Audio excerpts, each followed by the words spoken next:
part today of the English Revolution. I broke it down into two sections. At this point, we are coming off the end of the Civil War, where Charles I has been captured at the Battle of Naseby. He's taken prisoner and given to Parliament. In Parliament, they're going to vote whether or not he's committed treason.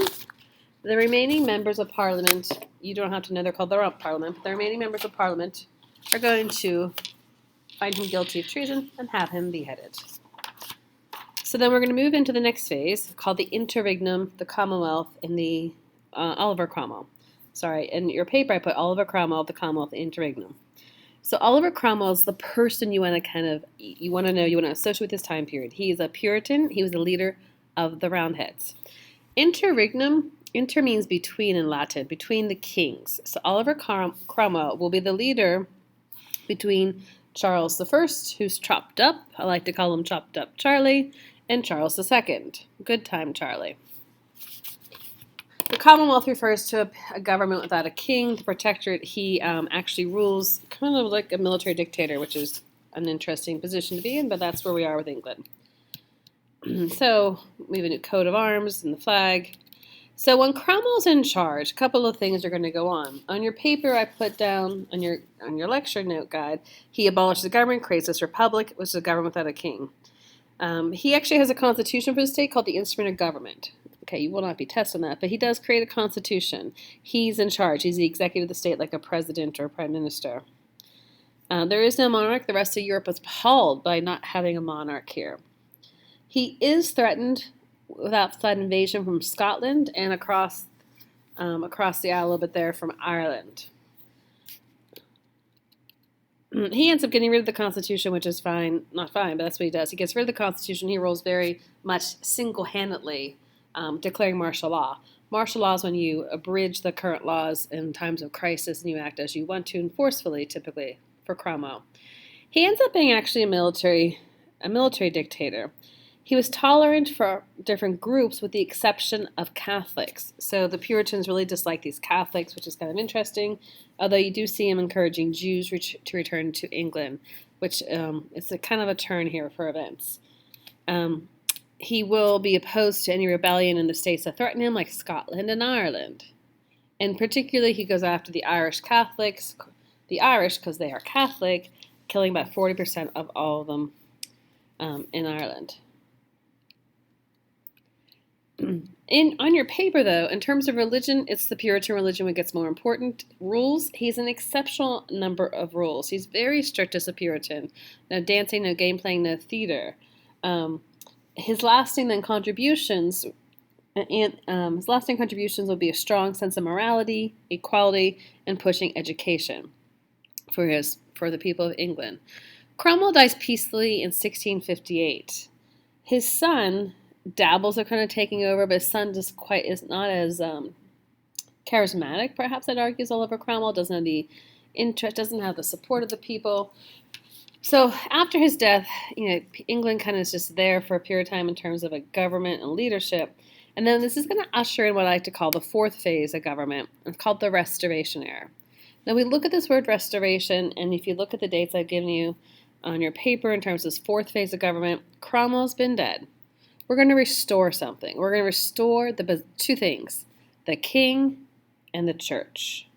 Okay, the Restoration Era is going to be about restoring the position of king and the Anglican Church.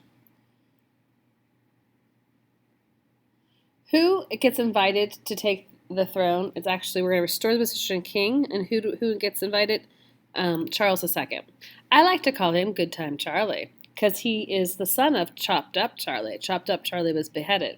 But this is Charles II. Well, Charles II had fled England after the Civil War and after his father was beheaded, and he lived on the continent just across the English Channel there, hanging out with other nobles, the nobles his age, and he was partying it up. And he gets the nickname Good Time Charlie for a reason. Good Time Charlie, though, he's kind of an interesting ruler. He's going to rule for about 25 years. So an important note here on the PowerPoint we could talk about, it was obvious that England needed both the crown and the parliament. We couldn't have just one being the parliament. So they brought back this position of a king. So here's a picture of Good Time Charlie. Oh, he's looking lovely there, isn't he? Check out his outfit of his fancy heels and his stockings, the velvet, the long hair. What's important to realize here, like this guy witnessed his father being beheaded. So he is much more astute, or let's say politically wise, than his father, because he's charming, has a good poise, and political skills. Listen, Charles rules for 25 years without getting beheaded. Compared to his father, this is a big win. He also is going to go against some of the things that Cromwell had pushed. Cromwell was so strict with his moral position. You know, what does Charles do for the people of England? He restores the theaters, the home of Shakespeare, reopens the pubs and brothels that Cromwell had shut. But he's very clear at trying to avoid the mistakes his father had made, which I think he does. I think he believes in absolutism, but he doesn't actually promise it so much or talk about it. He does seem to have secret Catholic sympathies. So the Catholic Church here is still an issue, but he hides it pretty well. So this Good Time Charlie, I think he rules for 25 years, and I think it's a huge victory because, previously his father's beheaded. He will avoid that. He's not perfect, but he does rule for 25 years. He's in strong contrast, to his brother. So even though Good Time Charlie, his nickname is Good Time Charlie, we're going to talk about the crown goes to his brother in a minute. Some other things to consider, we do see Parliament start to kind of push back on the king with like a Test Act and the Habeas Corpus Act. The Habeas Corpus Act is really most important. The Test Act saying you had to be Anglican to hold a job in the government and the military. Habeas corpus. Okay, you guys all have the right of habeas corpus. You could not be forced in jail. You couldn't just be thrown in jail. You had to be told why you're thrown in jail. So for us in the United States today, for the writ of habeas corpus, within 24 hours of being held by the police, you have to be charged of a crime. So you bring the body before the judge. Corpus, habeas corpus. Bring the corpse before a judge. Let's accuse this person of this crime. We just can't throw our enemies in jail. So Parliament attempts to kind of check back the power of the king, not allowing the king to just throw people in jail indefinitely. We're not going to worry about his foreign policy, so let's move through this. So why do we get to James II? Well, Good Time Charlie does not have any legitimate children. Kind of funny considering his nickname is Good Time Charlie. He has several illegitimate children, but no legitimate children. So the crown is passed to his brother, and his brother is going to be a problem because this is part of this fourth phase, the Restoration era, and with the fifth phase is something called the Glorious Revolution. So James II. James II is going to get the throne only for a few years.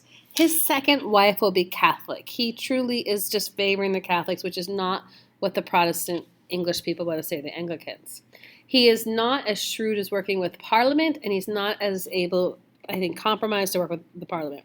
So even the people that supported the king, a political party in England called the Tories, were distrusting of James II. So we went from Good Time Charlie, or Charles II, to James II. So this is going to provoke another event in the English state. Okay, so the real problem comes when his second wife, first she gets pregnant. Okay, it's obvious she's pregnant, that's a problem. His second wife, she's Catholic. His first wife was not. She was a Protestant. So second wife is Catholic. Then she bears a child. She carries it to birth. And the baby's born, and the baby's a son. And this is the crisis because the mother bore a child. The mother is Catholic. The idea is that the child is also Catholic. And the child lives. Okay, so all those things are fairly difficult at this time period. So late 1600s, childbirth is a real issue. Remember Henry VIII and none of his children survived. But in this case, James II, his second wife gets pregnant. She carries the baby's born alive. It survives, and it's a son. The heir to the throne is to be a son and a Catholic, and people are not liking that. Parliament then is forced to act. Parliament feels like they have to act, and how are they going to act? Okay, so we're going to ignore all of these notes here. We're going to just go to the next thing. This is too much for you. Parliament is forced to act, and what they're going to do is offer James's daughter the crown. We're going to offer her the crown. Her name is Mary. So who is this Mary? She happens to be married to William. William of Orange is actually a Protestant. He is from the Netherlands. So members of Parliament, the Whigs and the Tories, then offer the crown to William and Mary.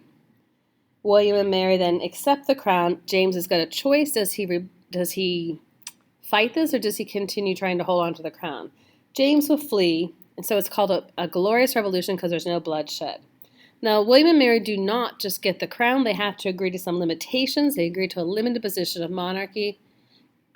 He's also a nice enemy of the King Louis XIV of France and a Protestant. So the last part of this we're going to wrap up with, and how do we limit the power of the king and the queen? We give them a document. What document? The document is called the English Bill of Rights. This should sound familiar to all of you as American citizens because the English Bill of Rights will be the basis for the American Bill of Rights.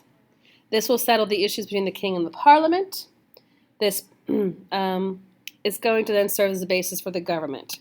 So we have a series of provisions here, and at this time, we're just going to finish with this. You can look at all these provisions.